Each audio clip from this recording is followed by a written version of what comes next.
أعوذ بالله من الشيطان الرجيم بسم الله الرحمن الرحيم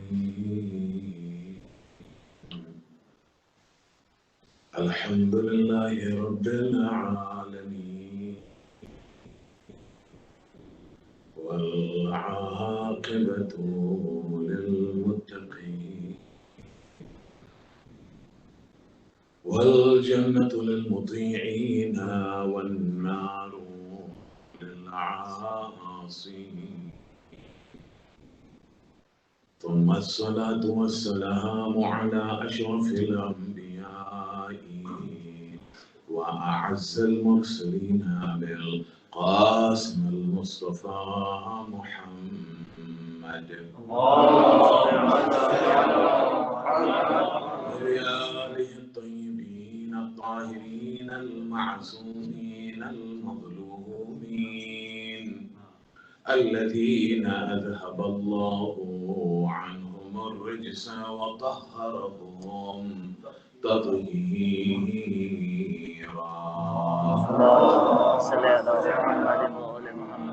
أما بعد فقد قال الله الحكيم في محكم كتابه المبين بسم الله الرحمن الرحيم ثم لتسألن يومئذ عن النعيم. آمنا بالله وصدق الله العلي العظيم.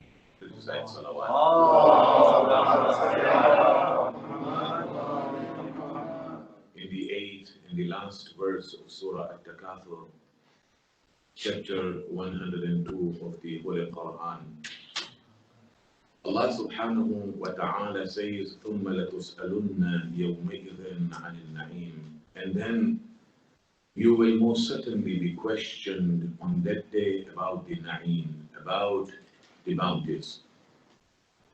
In this verse, Allah subhanahu wa ta'ala is reminding us and He is forewarning us that on the day of judgment, on the day of Qiyamah, on the day when we shall be raised from our graves, He will be questioning us, He will be asking us about the bounties which He had bestowed upon us in this life. Among those bounties for which we will be held accountable, the most important is the wilayah and the mawaddah, the authority and the intense and deep love of none other than the Ahlul Bayt alayhimus salatu wassalam. Wilayah and the mawaddah of the Ahlul Bayt demands total submission to Allah subhanahu wa ta'ala and His commands. We will find that our fifth Imam, Imam Muhammad ibn Ali al-Baqir, salawatullahi wa salamuhu alayhi,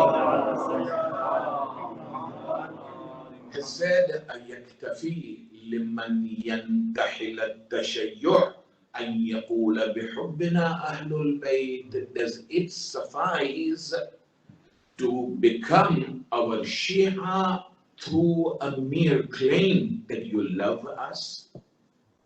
فَوَاللَّهِ by Allah مَا شِيعَتُنَا إِلَّا مَنِ اتَّقَى اللَّهِ وَأَطَاعَهُ. By Allah, our Shia are not but those who exercise and practice taqwa, are God conscious and God wary in this life, and those who obey the commands of Allah subhanahu wa ta'ala. In another tradition reported by his son, our sixth Imam, Imam Ja'far ibn Muhammad al-Sadiq, salawatullahi wa sallam, he has mentioned it clearly, لَيْسَ مِنْ شِيعَتِنَا مَنْ قَالَ بِلِسَانِهِ وَخَالَفَنَا فِي أَعْمَالِنَا وَآثَارِنَا. He is most certainly not from amongst our followers, amongst our Shi'as, who claims so with his tongue, but opposes us in our deeds and actions. So my brothers and sisters, when we are talking about the wilayah, and when we are talking about the mawaddah, the love of the Ahlul Bayt alayhimus salatu wassalam, it should not be a mere claim that we say this, but we have to obey them. We have to follow the path which they have shown to us, and their path definitely leads us towards the submission of Allah subhanahu wa ta'ala and his absolute obedience.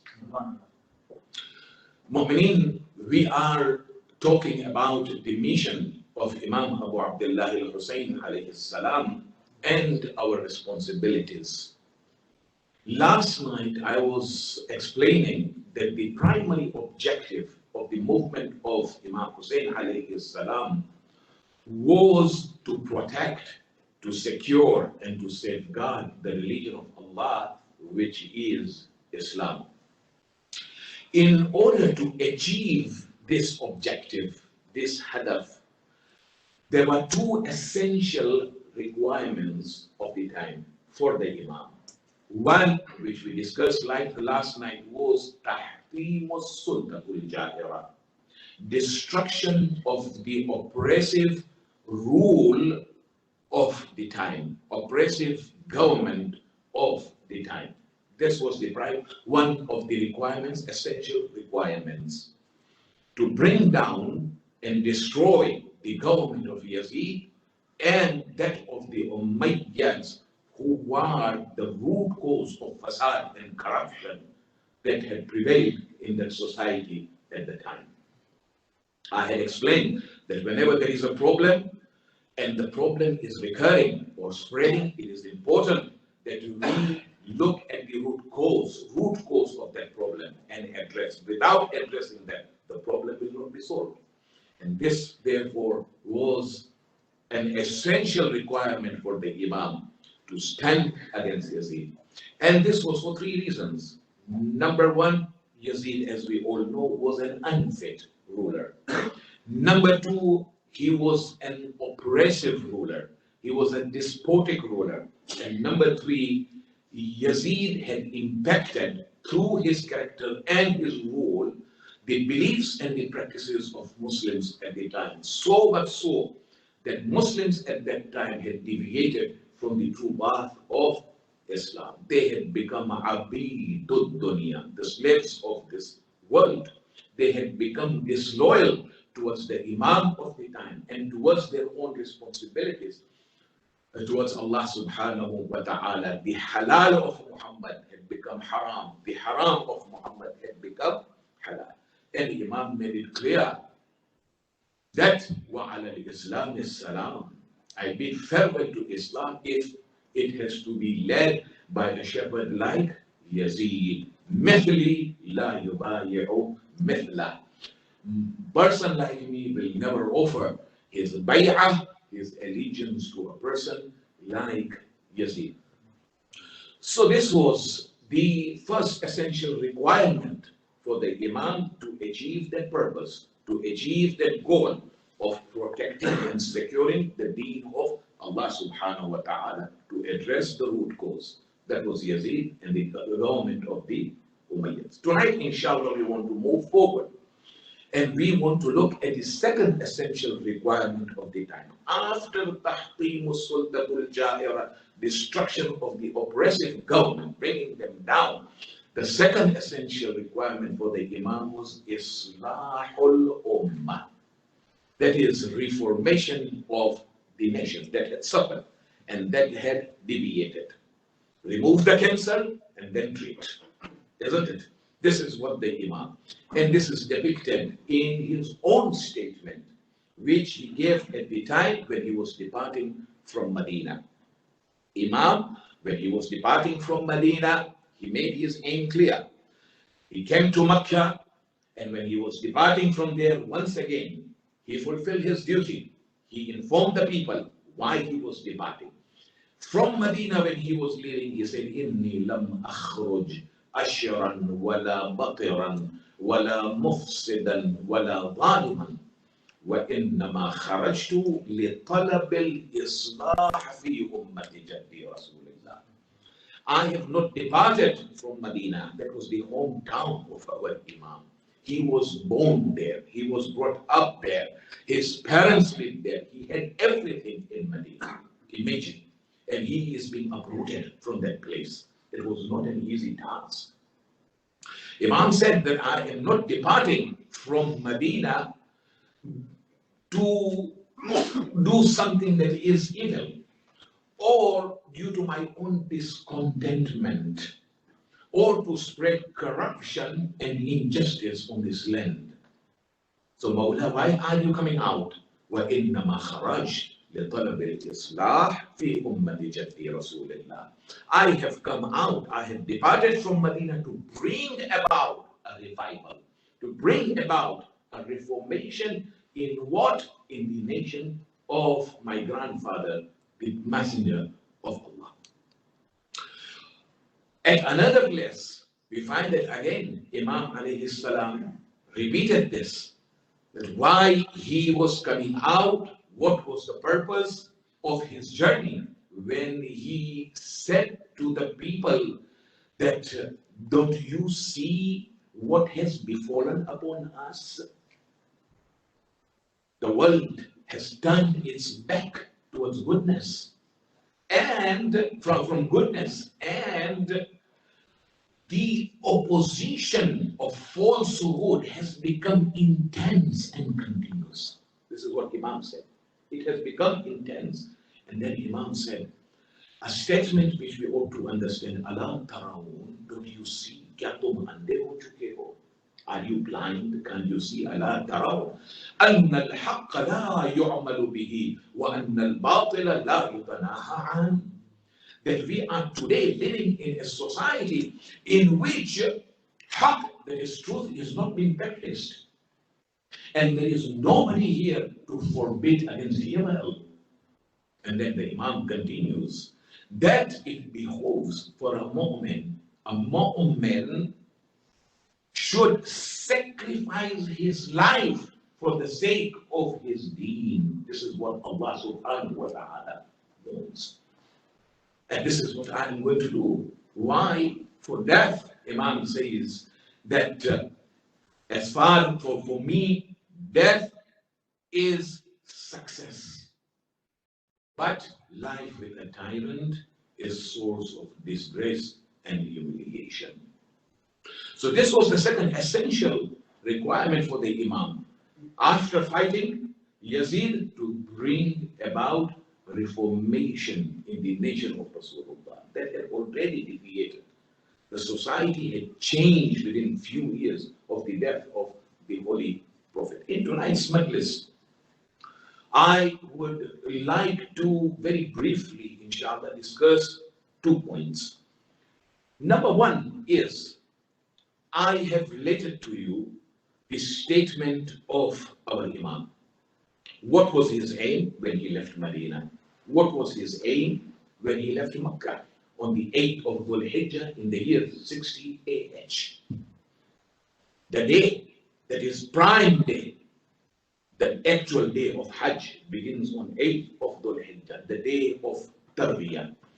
The pilgrims at that time are preparing to put on their ihram and move towards the Arafah. And the grandson of Rasulullah at that time is preparing to leave. The Imam made a statement over there as well. What was the statement? What was he coming out? The second requirement is Islahul Ummah, to bring about reformation in the nation of his grandfather. This was the aim. The aim was Islahul Ummah. I repeat, Islahul Ummah, reformation of the nation and not Islahuddin, not reformation of religion. Are you with me? Huh?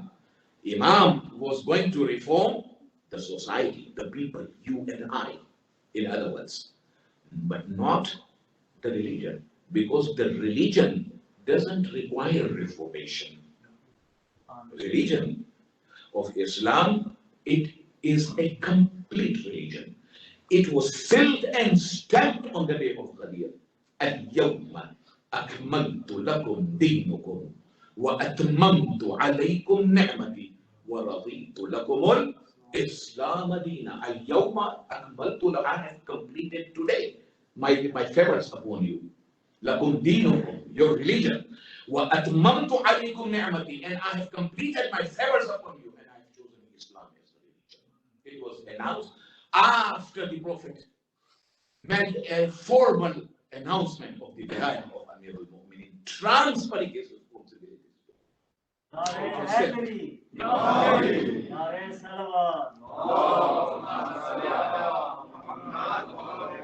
Islam doesn't require any reformation. Islam is a complete religion, and there is no doubt. Imam wanted to bring people back to Islam because they had deviated from it. Halal Muhammadin halalun ila yawm al-qiyamah. What is lawful of Muhammad will remain lawful till the day of judgment. Wa haram Muhammadin haramun ila yawm al-qiyamah. And the haram of Muhammad will remain haram till the day of judgment. So the deen did not require any reformation. People required. Mawla undertook this journey so that he could bring people back towards the deen, explaining the mentality of Muslims at that time. Imam said something very important, and the same is the case even today. He said that Inna nas abidud dunya. Listen to this. Indeed, the people are the slaves of this world. وَالدِّينُ لَعِقٌ عَلَىٰ أَلْسِنَتِهِمْ. And religion is a matter which is on their lips. Look what the Imam is saying. It's a matter which is on their lips that can be licked. This was prevalent, and that is prevalent until today. Abidud dunya, people are, as long as Allah subhanahu wa ta'ala blesses people with sustenance in abundance, they are happy. And they project themselves to be very pious when it comes to religion and religious matters, isn't it? You will see them coming to the masjid, participating in functions, in participating in this recitation of Nawhas and the Marathiya, and doing everything. The moment they are put to test, they turn. They rebel against Allah subhanahu wa ta'ala. It happens in our field. We find people coming and complaining to us. They say, Maulana Sahib, I'm suffering from these problems, and they're huge. Why me? It's a very common question. Why me? I have been praying, Maulana Sahib. I have been fasting in the month of Ramadan. I have been to Hajj. I have been giving my religious views. I have been giving charity. But why me? Why Allah has put me through this? Well, this is a different subject altogether. But if we have come into this life and we have proclaimed that we are Muslims, we are believers, we are mu'mineen, we will most certainly be tested. Is this true, or it is a mere lip service that we are offering? We will most certainly try you. So this is the condition. The moment people are tried, you see, they rebel against Allah subhanahu wa ta'ala. They complain and start sometimes talking words that are nonsense, words of kufr, literally. This is what happened. People were abidud dunya, slaves of the world at the time of Imam. The test for them was to rise against Yazid and come with Imam. That was the test they were put into. What happened is, it was established that up till that time, what they were offering was lip service to Islam. They were not willing to accept. You know, Banu Umayyah, they were not stopping people from doing positive things. They were not. But Banu Umayyah, if you study history, but they were stopping people from condemning the negatives. So their policy was, listen to this very carefully, their policy was, you want to pray, by all means pray. But don't say anything and don't condemn those who are not praying. This was their policy. You want to fast, by all means fast. But don't condemn those who are not fasting. You don't want to consume alcohol, don't do so. No problem. But don't condemn and go against those in the society who are openly consuming alcohol and wine. Don't condemn them. You want to be Ameen, trustworthy, fair enough. But don't judge and condemn those who are not. This was their policy. Banu Umayyah. And those who rose against the things that were happening were doomed. This was the policy of the Banu Umayyah. People lived in state of fear, they could not say. Everyone believed that, we should keep ourselves to ourselves.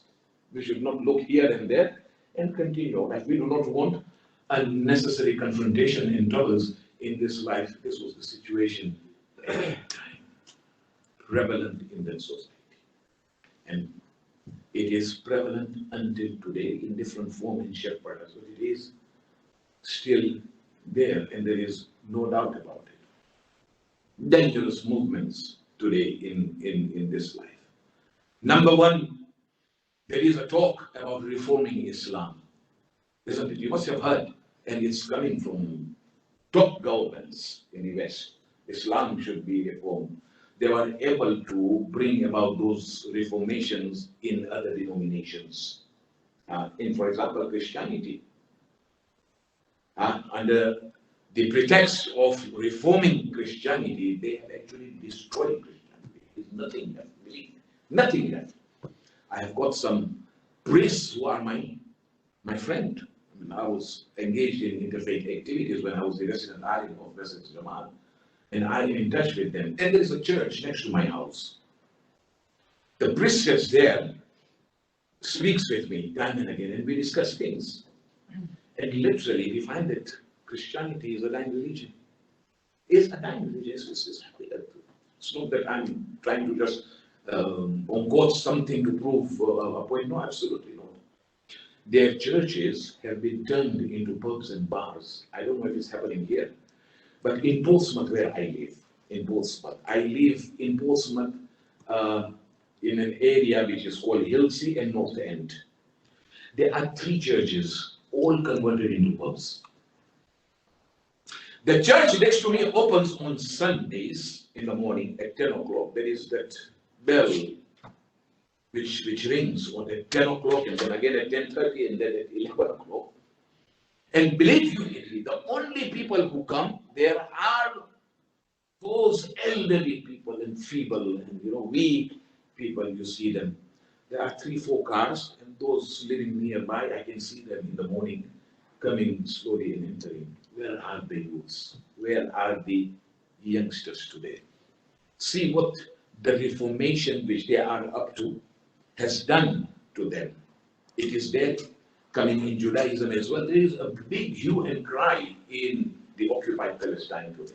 You read news and you will see how the Orthodox Jews are fighting against the secular Jews, and all this is happening. There is a tussle, ongoing tussle at the moment.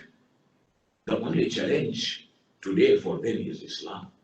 There is no doubt about it. So now they have targeted us. Islam has to be reformed, because if you reformation means that you cut Islam from its roots and let it be only a lip service. You pay You see, but you don't worry about others. Haram things can be legitimized easily. There is reformation. And it's not only Islam that is being targeted. Within Islam, the madhab of Ahlul Bayt in particular is being targeted. We have today a group from amongst us, Shias, they call themselves, and they are supposedly scholars. Okay? You know, Arabic is a very rich language.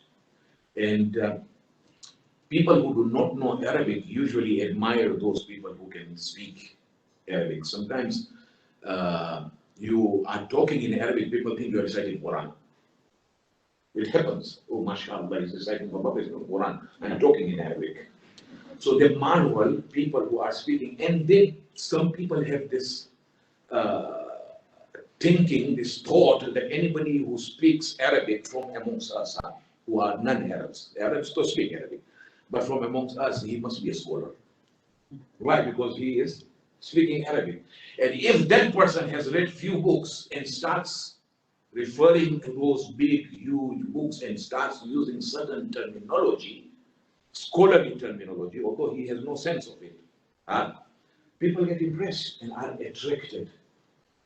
Person who's talking can articulate himself will use the word like tawatur in hadith. Now what is tawatur in hadith? Oh, this hadith is unauthentic. There is no tawatur in it. I'm not even going to explain to you what is tawatur. Please don't fall into it. It's not your field. Just as medicine is not my field, I'm not going to use medical terminology over here only to be challenged later on. This is not your field. Keep out of it. You are interested. The house is there. Go and study. So these are the things they use to fool the people, and they are talking, and they are actually calling themselves reformists. They are actually calling themselves as reformists. Shia madhab, they claim today is, they do ghulu. You and I, we are doing ghulu. Ghulu means giving divinity to the Ahlul Bayt. This is the accusation that has been leveled against us. Giving how, for example, by claiming that the Ahlul Bayt have ilmul ghayb, they have the knowledge of the unseen. We believe that Ahlul Bayt have knowledge of unseen. Not 100%, but Allah gives them the knowledge enough that is required by them, not more than that. Isn't it? Allah has given to them that knowledge. Although Allah says in the Holy Quran that He is alimul ghayb, but in another place He says that I am alimul ghayb, فَلَا يَظْهَرُ عَلَى غَيْبِهِ أَحَدًا إِلَّا مَنِ ارْتَضَى مِنْ رَسُولِهِ. He does not give this knowledge to anybody except to one with whom He is pleased from amongst His messengers. So that means the messengers of Allah do have ilmul ghayb to a certain extent, which is given to them by Allah subhanahu wa ta'ala. This doesn't mean that we consider them as Sharif of Allah.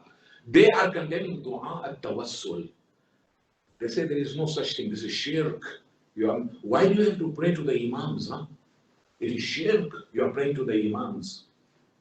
And the whole concept that the imams have attained that most praiseworthy status called Maqam al-Mahmud in the sight of Allah subhanahu wa ta'ala.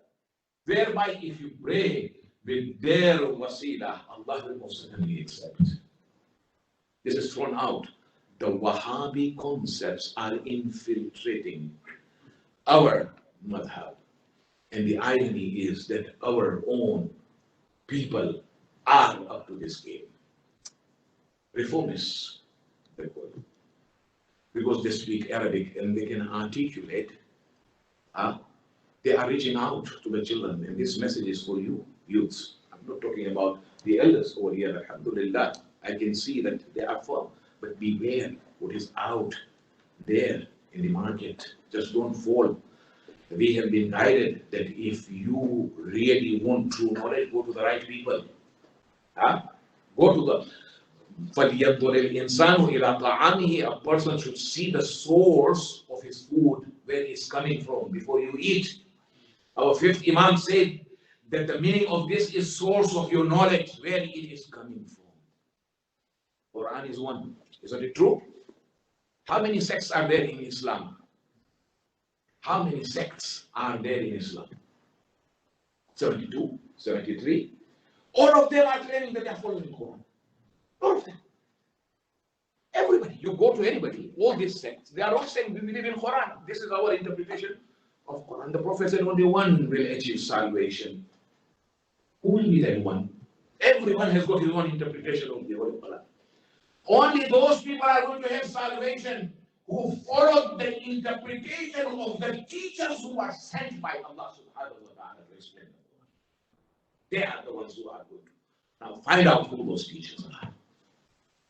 Yeah. So we have this. So we are living in a dangerous society at the moment. We have to be very careful. My brothers, my children, please be careful. Don't just open YouTube and listen to anybody and start marveling and say, oh, this is appealing to my logic. How many such things that are called logic are illogical? And how many such illogical things are actually logical? Do you know that? This by itself has a philosophy in it. So better beware, be careful. As Husseinins participating in the Azan of Abi Abdullah, follow the guideline of the Ahlul Bayt. I have a friend who's a scholar.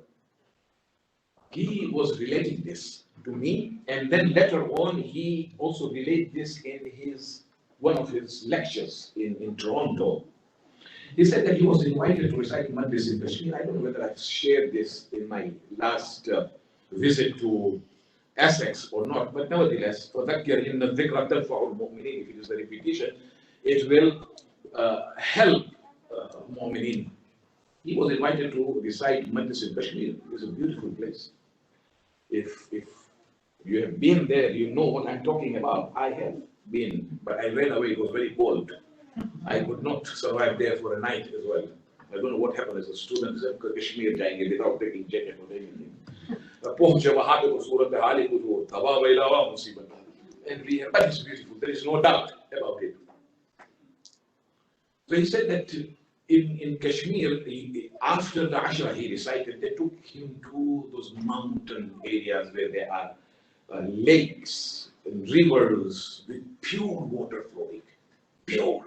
You can actually drink water. You don't need any filter. Such kind of water. And this is the what I say trailer of Jannah in this world.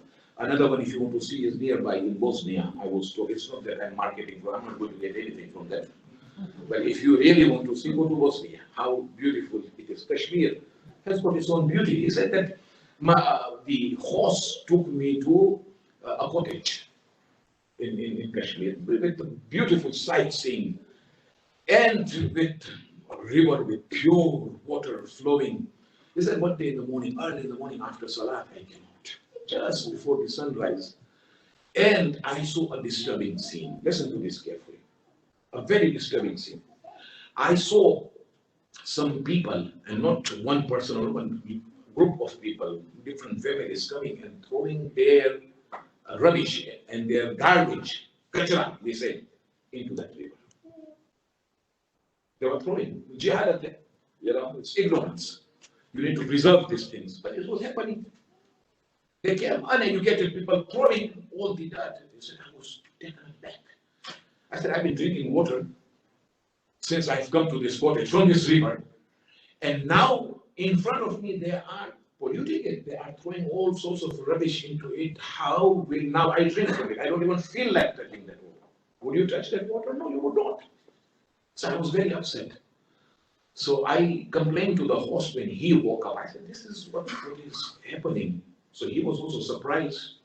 He said, you see, there is an old man who resides nearby. Let us go and complain to him. He probably has got that connection with these people because he lives in the area, and see what he has to say. When they went to him, he said, what can I do? So many people, I have said to them time and again that they should not do this, but they do it. And I'm getting old, I can't keep on following up this matter. So said, now if you want to drink water, where will you go? No, listen to this. You know what the old man said? He said, if you really want to drink this water, then you go to its source. Try and understand what I'm saying. You go to its source, from where the water begins to flow into that river, you will get pure Islam is that ocean of purity that began 1400 years ago. In these 1400 years ago, how many people came and threw their garbages into Islam? How many? The Banu Umayyah, the Banu Abbas, and each and everyone, and the so-called intellectuals and academicians and the flowery ones, I can't even remember, the logical ones and the progressive ones and the reformists. They came, and every person who came, he had a new garbage to throw into it. So much so that today the entire society is confused. Isn't it true? Baba, it is not too late. You want haq and batil. Forget about this. Go back to the source. The source is Quran and the Nare Takbir. Nare Risalah. Ya Rasulullah. Nare Haidari. So this is one of those points which I wanted to make. Islahul Ummah. Islahul Ummah. He wanted to bring about reformation in the nation of Rasulullah and not to change anything of this Islam. Bring back to people back to Islam who had deviated because of the root cause, that is Yazid and the Umayyads. The other point, a very important one, please recite salawat so that I can drink some water.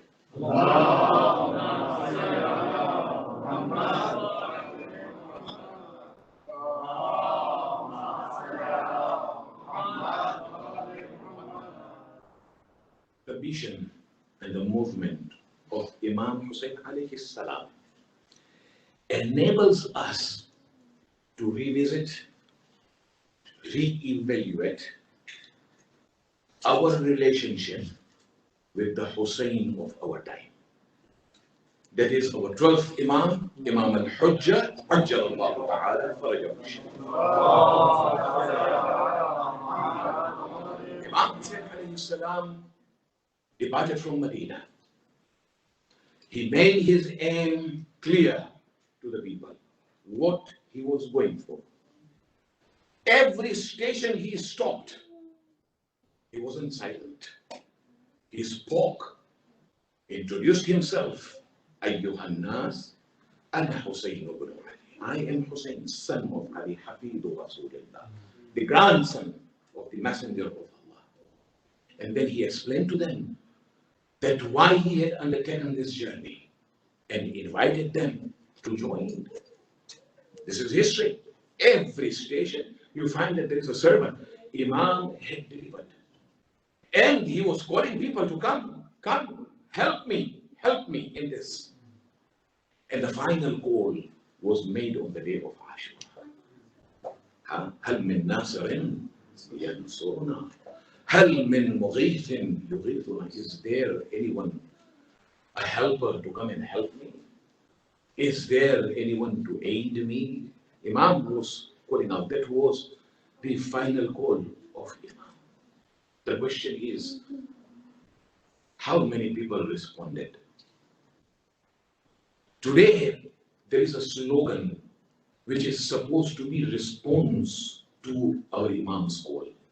Do you know what the slogan is? It is Labbaik Ya Hussein, isn't it? We shout this slogan, especially in Muharram and Safar, or when we go to Karbala, we go for Arba'in, we say Labbaik, here we are. Oh Mawla, here we are, responding to your call, isn't it? We print Labbaik Ya Hussein on our t-shirts, on the bands which the children wear during Muharram and Safar. It's written Labbaik, here I am. The question is, how many people responded to the call of Imam? Listen to this. When Imam was making his aim clear and asking people to come, there were three kinds of reactions he got from them. Three kinds. Listen to this carefully, because through this we will be able to evaluate our relation with the Imam of our time. The first reaction was that people were indifferent. They failed to respond to our Imam. They simply didn't. They didn't bother, literally they didn't bother. In Medina itself, after the incident where Imam was called by Walid, and he went there with his brother Abbas, and Walid asked him to give bay'ah, oath of allegiance, and Imam refused, and Marwan said that he should not go from here, kill him. We know that incident. In Medina, Imam prepared his journey. People knew Farzan the Rasul, the grandson of the Prophet, is departing from Medina. Nobody voted. Nobody voted. The whole family was departing. Nobody voted.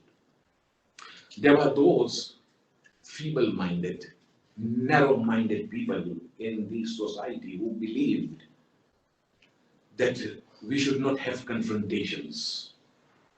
Confrontations, we should not have. In every society, we have such people. In fact, majority believe that we should not have confrontations. Peace and harmony should prevail. It's true, we believe peace and harmony, this is how Muslims are supposed to live. But when haqq is challenged and batil is prevailing, it becomes obligatory that you stand. Even if it is a confrontation, this is the dars lesson Hussein ibn Ali is giving. You stand up, you don't just keep quiet. No, he's my friend, he's my relative, he's my brother, he's my community member, he's an influential person.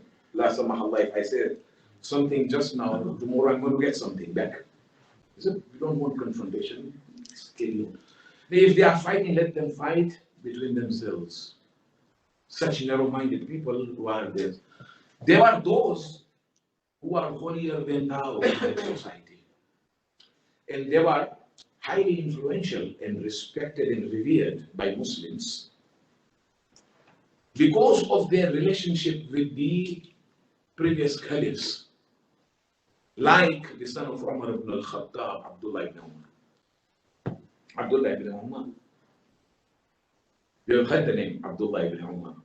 Highly respected because he was son of Umar ibn al-Khattab. Influential person in the society. And Imam comes to him. Listen to this, Imam history. Imam comes to him. And he says to him, Ya ibn Umar, La tada'anna nusrati. O son of Umar, don't neglect us. Help us in this task. This is the same man who loved sitting on the fence. If you study history, he always waited to see which side of the bread is buttered. Let's report it. This was Abdullah ibn Umar. He said, don't. And he is the one who did not give his allegiance to Imam Ali. When Imam Ali became the fourth Caliph. The Caliph which the Muslims made, not the Khalifa which Allah made. This وَخَلِفَتَهُ بِلَا فَصْلٍ. There is no doubt about it. He had refused to give his allegiance to our Imam. He did not. And he believed to be neutral. Imam told him, this was an opportunity Imam was giving him to cleanse him from his sins and from his mistakes. Allah, he was being offered on a golden plate. Think for a minute, if I was there in his place, or you were there, just try to think. I don't want answers from what would have been our position at that time. In my life, I know, you know me as Maulana, but I know the sins I have committed. My short drawbacks and drawbacks, I know, and my God knows. This is an opportunity coming. I have to die someday, if not today, tomorrow. Nobody is going to live here. Here is an offer, a golden opportunity Imam is giving to Abdullah to correct everything by participating in this.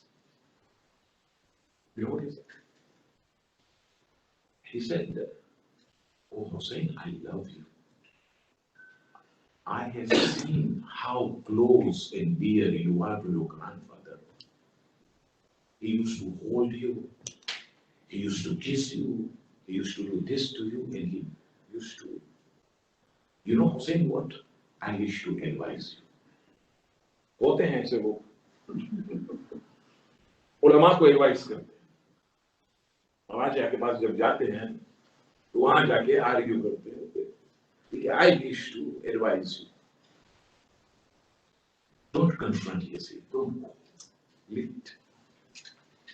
فإني أخشى على وجهك الوسيم الجميل هذا. This is what he said. For I fear that this beautiful and tender face of yours will be smashed by Yazid. This is what he said. Imam told him often, like, woe unto you, Madama de Samawat, as long as the skies and the earth rebels, woe unto what you have said. Often, like Imam said. You are concerned about my beautiful face and the skin and the tenderness of my face when there are more important things to do. This is Abdullah. What was the result, After the tragedy of Karbala, within 2 years, this is what Imam has said, when there is something wrong happening in the society and you don't stop it, and that wrong then spreads like cancer, later on to stop it will be so difficult that you will have to give great sacrifices. This is what Imam said. 2 years, within 2 years after the tragedy of Karbala, Yazid appoints Musrif as his commander to invade Medina. They come, they tie their horses near the grave of Rasulullah. More than 1,000 companions of the Prophet were killed. Their daughters were raped. It's difficult for me to even say this. And more than 1,000 illegitimate children were born because of this. This is history.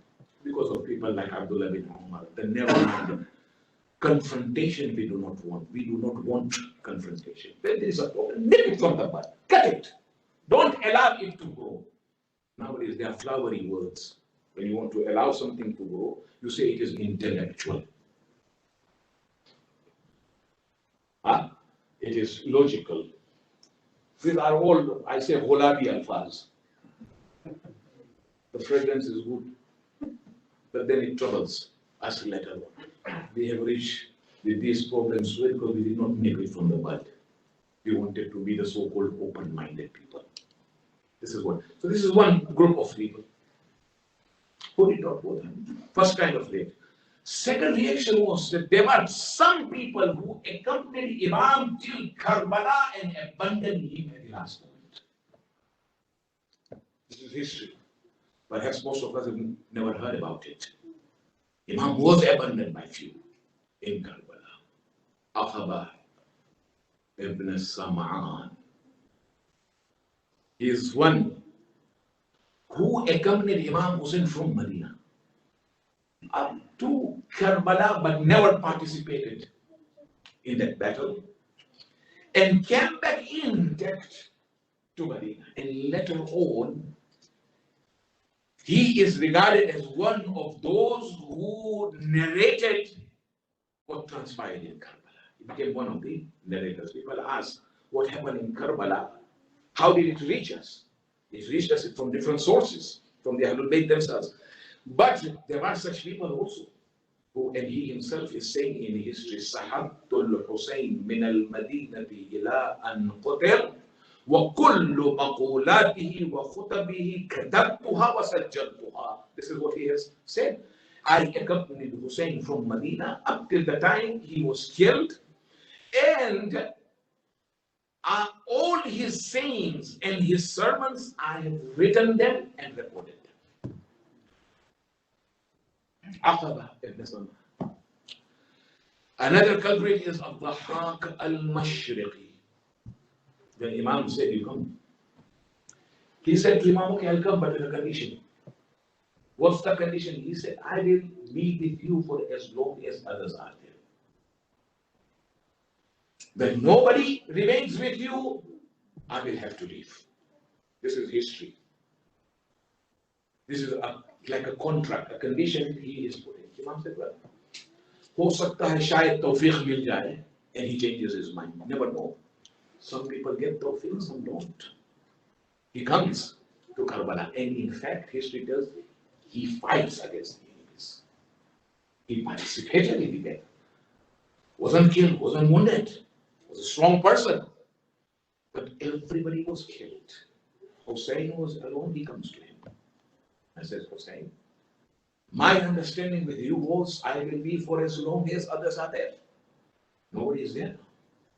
And I have to, you have to excuse me. Imam honored the condition. So, not only go, Imam gave his words to him. He became another narrator of the incident. Third person is called Harthama. I don't know if you've heard these incidents. These are historical incidents. Harthama. Harthama is the one who had participated in the Battle of Siffin with Imam Ali against Muawiyah. When after the battle they were returning to Kufa, they stopped at a place for prayers, and Imam Ali alayhi salam led the prayers. After prayers, the companions saw that Imam took the dust of that land, smelt it, and started crying.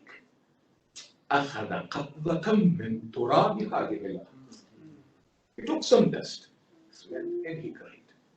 The companions asked, Ya Amir al-Mu'mineen, why are you crying and what is this?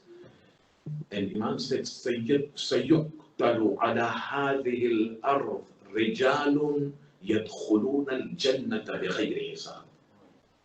Few people will be killed on this land who will then enter into paradise without any accounting.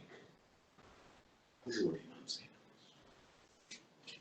This Harthama, years after the passing away of Amirul Mu'mineen, comes to Karbala, but in the army of Umar ibn Sa'd to fight against Imam Hussein. When he arrives in Karbala, it dawned upon him. He remembers the incident of Amirul Mu'mineen. And he immediately left the army of Umar ibn Sa'd and came to Imam Hussein. And narrated to him that event. Imam looks at him and says, Harthama, then are you with us or against us? What have you decided? And he said, Yabna Rasulullah, I am neither with you nor against you. I have a family, I have small children. And, if I fight for you and Ibn Ziyad comes to know about it, Umar ibn Sa'd comes to know him, I have a family. I leave the army of Umar ibn Sa'd to join your army. They are not going to spare my family. So excuse me. Now I'm relating this incident, different incidents. For me, when I was reading, I was trying to assess myself. Try to visualize yourselves in this position. Mawla said, fair enough. There were some companions, most of them, Imam told them, Chale jao. Hussein ko tumhari zarurat nahi hai. Hussein doesn't need you. Go. You are free. Unless you want to sacrifice your life. But there are companions whom Imam wrote letters and asked them to come. Like Habib ibn Mudahar al-Asadi. Imam told Harthama, you go. But make sure you go so far that you don't hear my call for help and you do not see my blood being shed. Otherwise, it will become wajib for you to help me. And if you don't, you will be thrown into fire of Jahannam. So the second group of people who came with the Imam. But abundantly. We come till the Husayniyah, the Imam Bar. We come, try to. I come. Why should I judge you? We have to go into our own. I come till the Husayniyah. I participate in all the majlis and everything. But just when the Imam of my time needs certain things from me to do, that is the time I escape. I leave the four walls of Husayniyah. I have nothing to do with the Imam. I've got nothing to do with the Ahlul Bayt. It's my individual life. Is that true? Second. And the third group of people, the third reaction is the people who laid down their lives. Not only laid down their lives. There were those amongst them, very few. When they heard the prediction about Karbala, they actually prepared themselves, waiting eagerly for that day so that they would sacrifice their life for Allah. Ibn Sa'ad, in his book Tabaqat, has narrated this incident from a person called Al-Oriyan Al-Haythami or Al-Maythami, whatever the name is. This man says that my father and I, we used to regularly go to the desert for some work, hunting or whatever it may be. But every time we went there, we saw a youth in that desert roaming around, doing nothing, literally, doing nothing. But he was always there whenever we went, a young man, all by himself. He was from the tribe of Bani Asad. Bani Asad is the tribe in Karbala. Imam purchased the land of Karbala from Bani Asad. So they called him Asadi, meaning belonging to the tribe of Banu Asad. So one day they confronted him. They asked him, they said, why is it that every time we come here, we see you here? We have never missed you. You are always here. Don't you have any other work to do? Huh? What are you doing here? Is there something important? Listen to what the young man says. He said, Sami'atu, I have heard, Sayyuqtalu ala hadhihi al-ard. Very soon on this earth, who will be killed? Ibn binti Rasulullah, son of the daughter of Rasulullah. Husayn ibn Ali, Sayyid Shababi Ahl al-Jannah. Husayn ibn Ali, one of the chiefs of the youths of paradise. And I have vowed that I will wait here for him to come so that I can help him. Ibn Sa'ad writes in Tabaqat that when the tragedy of Karbala took place, and these two, father and son, found out that Hussein has been killed, they rushed to the battle because they were from the nearby area. They rushed, and when they arrived in Karbala, they saw bodies were scattered on the plains of Karbala. The father is telling his son, I'm curious, I want to know if that Asadi young boy has also been martyred or not. Let us look for his body. And indeed they found his body. These are the three reactions from the people, my brothers, my sisters. Mission of Imam Hussein and our responsibilities. The mission itself enables us to revisit and re-evaluate our relation with the Imam of our time. These three categories of people, where am I? Where are you? I'm leaving this with you. Are we amongst those who are indifferent when it comes to religious matters and religious practices? Non-confrontational. We are not bothered about haq and batil, halal or haram. We want a peaceful life. We want good life, good house, good car, good school, good education, big titles, certificates to hang on the walls. Indifferent about religion and our responsibility. Or are we amongst those who say, Ajjal Allahu farajana? May Allah hasten in your reappearance. But we don't mean it. It's just lip service. We are saying this to abandon him. It's going to happen. When Imam comes, the Riwayat tells us, some scholars who will be regarded as great scholars will tell the Imam, Yabna Fatima, or son of Fatima, go back from where you have come. What about ordinary people? Sometimes we get shocked when we hear certain ayatullahs suddenly have lost their senses and started talking nonsense. Isn't it? It's happening. But this has always happened. It was there in history. And it's going to happen when Imam comes. Please don't get me wrong. My respect is there for all the Marajih and Mujahideen who are the mainstream ulama. There is no doubt about it. But there will be scholars who will be regarded as great scholars when Imam emerges from his occultation. They will tell him, Yabna Fatima, we don't need you, you go. Why? Because their authority will be changed by Imam. Not like it. It's going to happen. So what about you and I, ordinary people? When do we see? Or are we the third category when we say that we are in that position of intizar, like that young man Asadi who waited there eagerly? When we decide Dua Faraj, Allahumma kun bi waliyyika Hujjat ibn al-Hasan.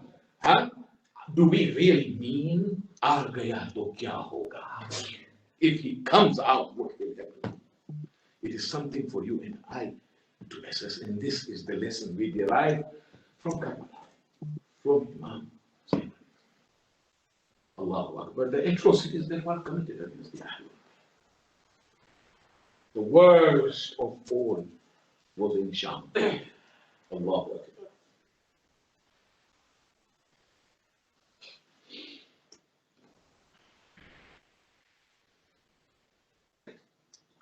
Zainab.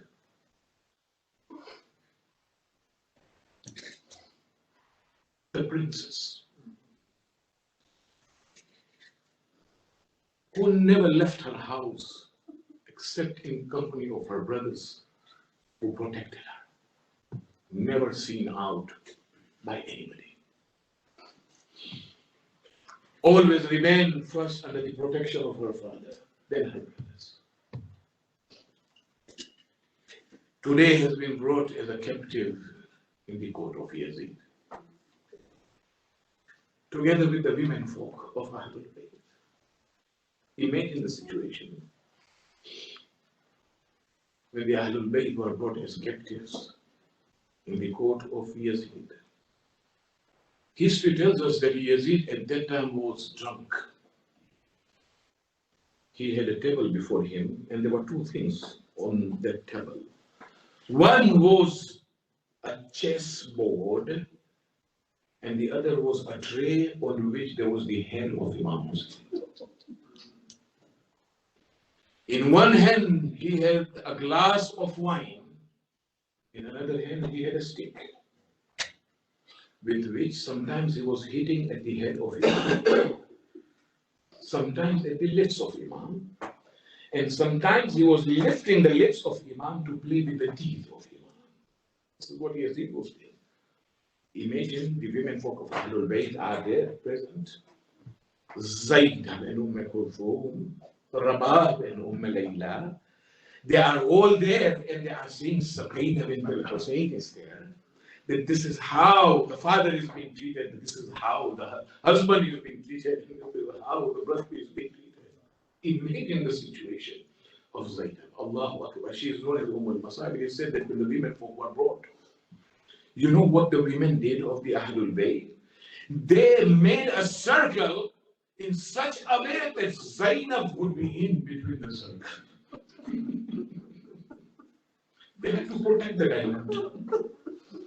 They had to protect the diamond. Zainab was in between them, and next to Zainab was the beloved daughter of Imam Hussein, Suqayna bint Hussein. In one of the riwayas, it is mentioned that when they had come and they were presented before Yazid, a man came forward and asked, who are these captives? And somebody informed him that these are rebels who had rebelled against Yazid, hence they were killed and their family have been taken as captive. When this man heard this, he pointed towards the young daughter of Hussein Fakina and said, oh Yazid, give me this girl as a slave. Do you know what happened? The Ahlul Bayt screamed. They began to cry. And what did they cry for? They cried because of the question which Sakina bint Hussein asked her aunt at that time when she heard this man asking for her to become his slave. You know what she asked? She turned towards her aunt, looking up towards her aunt Zainab, and she said, oh my aunt, is this what happens to every girl who becomes orphan? That she is taken into slavery? Allah, the atrocities, the musibah that befell upon the Ahlul Bayt in Sham, they never forgot. They never forgot. They said that one of the ulama, in Ziyad al-Nahiya, we decide that Imam himself is saying that I am shedding tears of blood for my grandfather. It is there in Ziyad al-Nahiya. It said that one of the ulama saw our first Imam in his dream, so he asked him, oh Mawla, is it true that you shed tears of blood?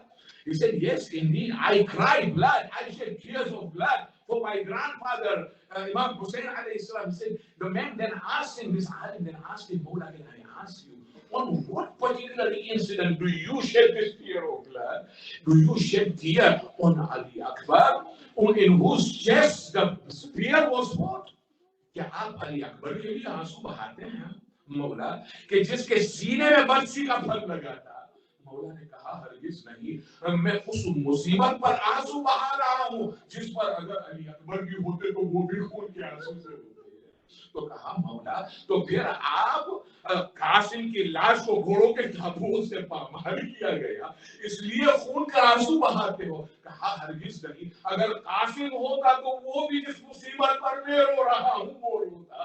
कहा मौला क्या आप उस मुसीबत पर रोते हैं कि जब शेर आपके जद्दे अमजद के सीने पर सवार हुआ था। कहा नहीं, मैं उस मुसीबत पर रो रहा हूँ, मेरे जद्दे अमजद भी अगर जिंदा होते तो उसी मुसीबत पर आंसू बहाते। ए मौला वो कौन सी मुसीबत है? आपने फरमाया शाम में जो मुसीबतें पड़ी। इमाम ज़ैनुल आबिदीन जिंदा शाम से रिहा होकर मदीना आए, इस जिंदगी पर जब तक जिंदा रहे रोते रहे। एक मरतबा आके किसी साथी ने आपसे सवाल किया मिनहाल ने, कहा फरमाते रसूल कब तक रोते रहेंगे? कहा तूने इंसाफ नहीं किया।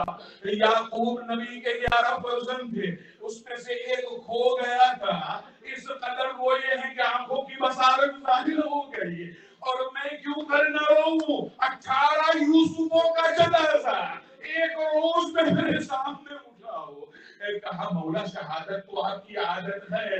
कहा यकीनन, लेकिन तूने फिर इंसाफ नहीं किया। क्या मेरे माँ बहनों का और फूफियों का बलवे आम में खुले से आ जाना, ये भी हमारी आदत है।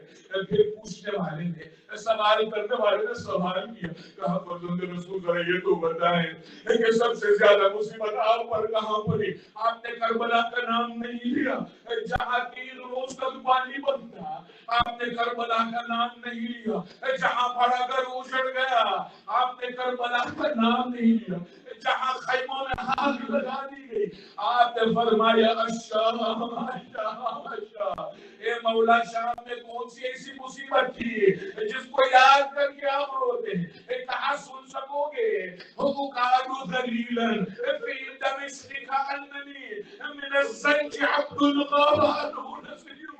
हम आले मोहम्मद को अश्किया इस तरह घसीट कर लाए शाम में, जिस तरह गुलाम आले हबश को लाया जाता है जिनका कोई पुरसान हाल नहीं होता, वाली वारिस नहीं।